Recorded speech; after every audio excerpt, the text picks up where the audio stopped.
ואנחנו נעשה פה שינוי במדינה, ויהיה פה עתיד כלכלי טוב. טוב, עכשיו אנחנו עם הניסיונות למסד בישראל את כל מה שקשור במיסוי מטבעות הקריפטו. מי שטוען שהוא מיליארדר בזכות המטבע הזה הוא נאור ברוך, שמגיע השבוע לכנסת. הנה. אני הרווחתי מעל $1 מיליארד בקריפטו, התקשיתי להביא פה $1, לא הצלחתי להביא לפה. אתה רוצה להכניס את כל הכסף הזה לארץ ולא מצליח כי? כי הבנקים בישראל מסרבים. לי ולעוד 94% מהאוכלוסייה בישראל שיש להם, שהרוויחו מקריפטו, הבנקים מסרבים. ב-2017, אם אני לא טועה, גם בג"ץ פסקו את זה, ולמרות כל זה הבנקים מסרבים כי זה גוף פרטי. ועכשיו הגענו לוועדת כלכלה, כדי לפתור את הדבר הזה.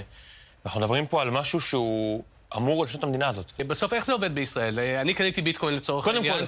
אני קניתי ביטקוין, אני רוצה עכשיו למכור אותו. ברגע שאתה קנית... לא יכול? עכשיו, תלוי. אם אתה הלכת דרך השלוש גופים שהם מונופול, ושילמת 5% עמלה, 5% מחירה, 5% המרה בין ביטקוין לאתרים או whatever, שזה סכומים כפול 10 מהעולם, שאת זה חייבים לפתור כדי לעזור לזך הפשוט, אז כן, אתה יכול. עם כל המון יזמים ישראלים היום בישראל, הקימו חברות בשוויץ, בצוק, או בדובאי, או בסינגפור, בגלל שבישראל אי אפשר לתת את הדבר הזה.